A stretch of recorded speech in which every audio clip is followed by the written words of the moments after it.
Good morning. I'm aLex Levin. You're here on Sun and Moon YouTube's channel, Sun and Moon Yoga Studios YouTube channel. And it might be good afternoon or good evening when you're watching this.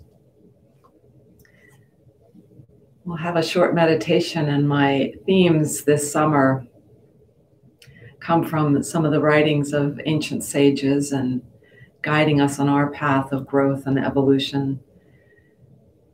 We're on the fourth law of the world, or restraint. Restraint being that sometimes to observe ourselves and to learn and to more clearly see what's happening is that we need to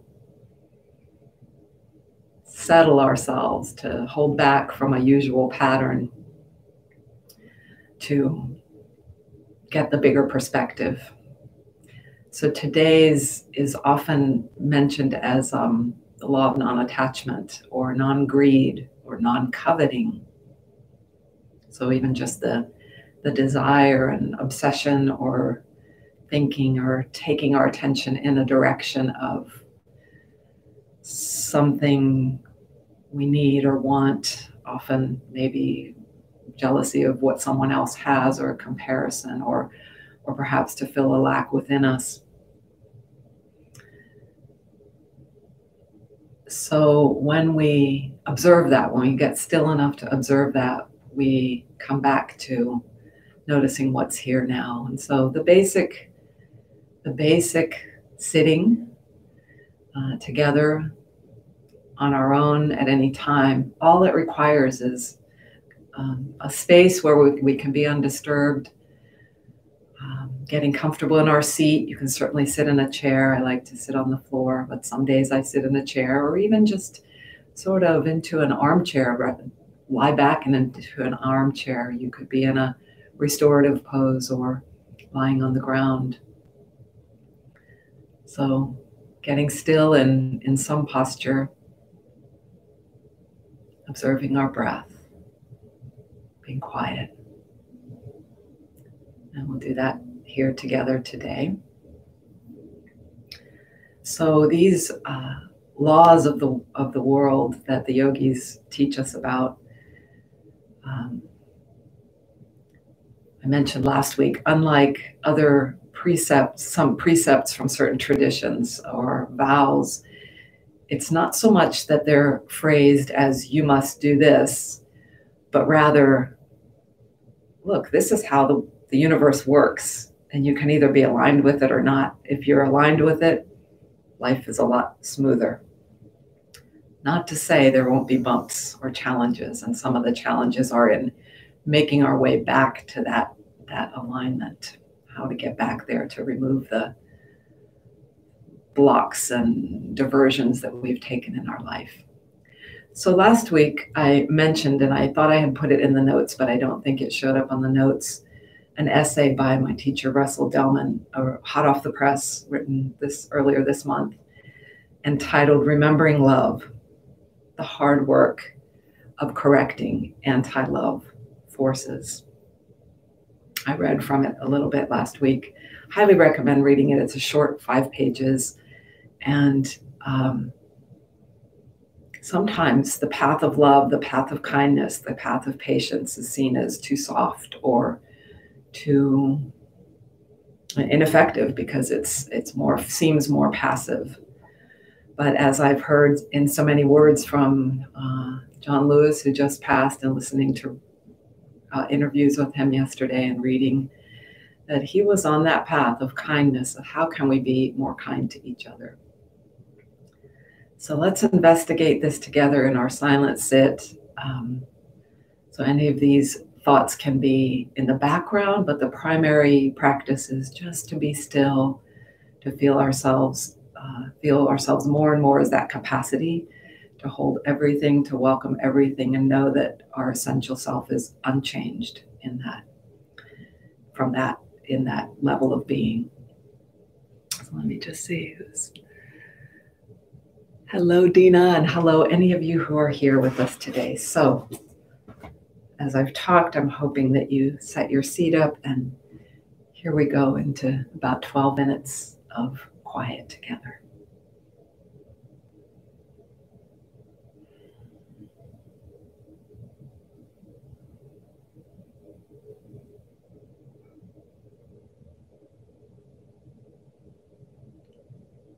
A very useful first step is to just sense how the physicality of ourself lines up with the spaces and surfaces around us, below us.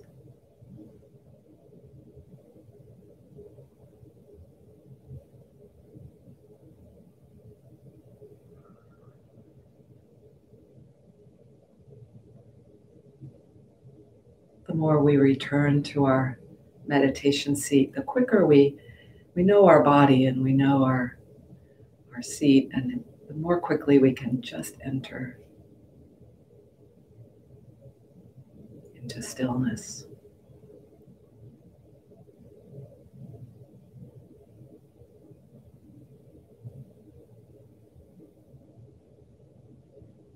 But it's also useful to freshly arrive each time, so that we're not coming into our seat out of habit, but rather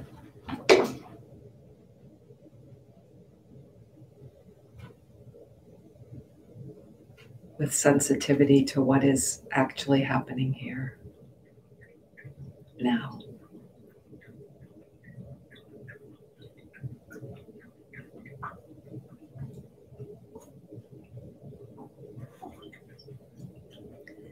As we enter into stillness, more and more we become aware of what is not still.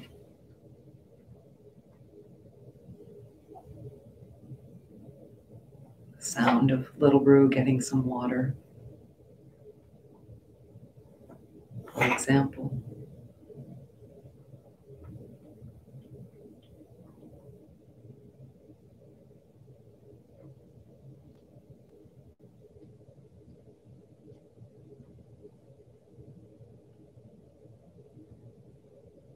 We notice the ground, the physicality, the shapes, the gravity, the levity.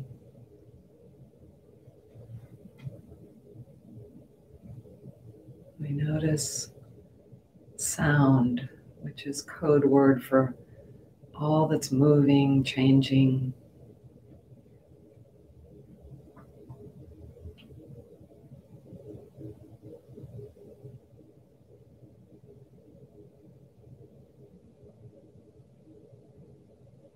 We can notice that from a place of stillness, openness, quiet.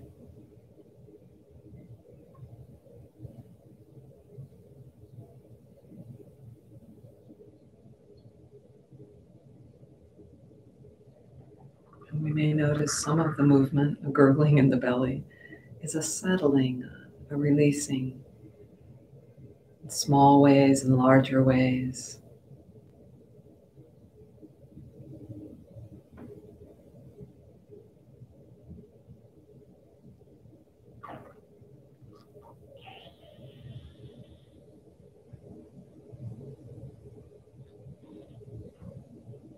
In these first moments of the sitting, purposely and consciously noting where our shoulders and arms and hands rest is useful. And the choice of how you hold your eyes, being aware of the energy of the eyes, that perhaps downward gaze with closed eyes or with open eyes, just barely open. A little more challenging, the open, for most of us.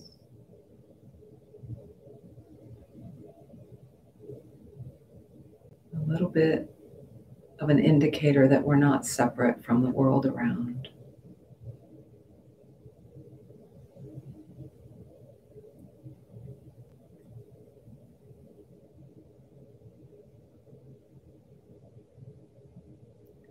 Ground, sound, the third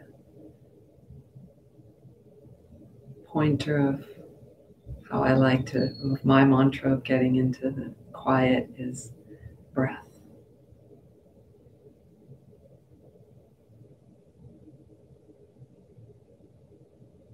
Awareness of the breath.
So these three pieces of the mantra: ground,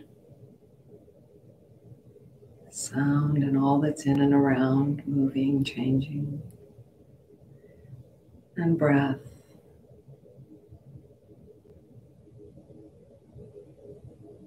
Helps to gently anchor us right here, keep us open, aware of all that's happening.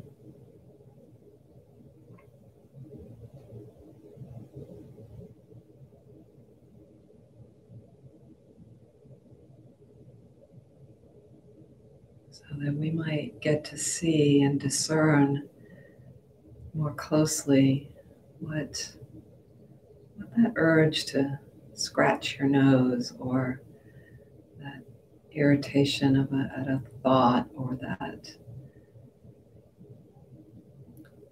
discomfort and our reaction to the physical discomfort, whatever is happening along those lines, gives us an opportunity to perhaps let go, to observe that phenomenon, but also to get take a perspective of, do I actually need to be involving my attention there now? The answer may be yes. Or it might be, maybe not. And there's the mechanism of discernment getting stronger and stronger.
You might discover on your own, through your minutes and hours of sitting in meditation, that there's actually no problem with the thinking. It gets a bad rap. And in a sense, it is true that We would like to, quote unquote, think less.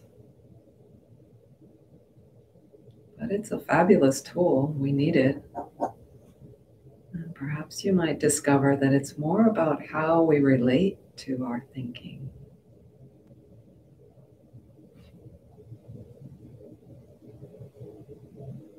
That might serve us to observe that.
So let's bring our left and right, two opposing palms together in front of the heart.